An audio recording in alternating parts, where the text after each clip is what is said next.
Hello everyone, இன்றைக்கி வியாழக்கிழமை சாய்பாபா சொல்ல மெசேஜை பார்க்கலாம். ஓம் சாய்ராம், ஓம் குருவே சரணம். இந்த வீடியோ பார்க்குறவங்க கமெண்ட் செக்ஷனில் ஓம் சாய்ராம் டைப் பண்ணுங்க. ஓம்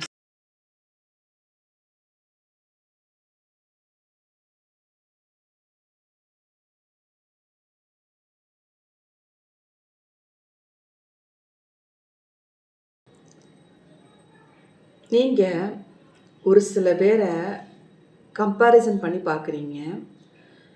கம்பேர் பண்ணாதீங்க. உங்களோட ஜேர்னி வேறு, அவங்களோட ஜேர்னி வேறு. உங்களோட ஒப்பிட்டு யாரையும் கம்பேர் பண்ணி பார்க்காதீங்க. உங்களோட வாழ்க்கை ஒரு யூனிக்காக இருக்க போகுது, க்ரோத்தாக இருக்க போகுது. நீ ஸ்லோவாக இருக்கலாம், எல்லாமே கொஞ்சம் டல்லாக இருக்கலாம். ஸோ இனி வர காலங்களில் பயங்கர க்ரோத்தை பார்க்க போகிறீங்க. எல்லாத்தையும் நம்பிடாதீங்க. ஒரு சில விஷயத்தை நல்லா திங்க் பண்ணி முடிவெடுங்க. ஏன்னா உங்கள் கண்ணுக்கிட்ட காட்டுறது ஒன்றா இருக்குது, ஆனால் ரியாலிட்டி வேறு. ஸோ இதான் சாய்பாபா சொல்கிற மெசேஜாக இருக்குது. தேங்க்யூ.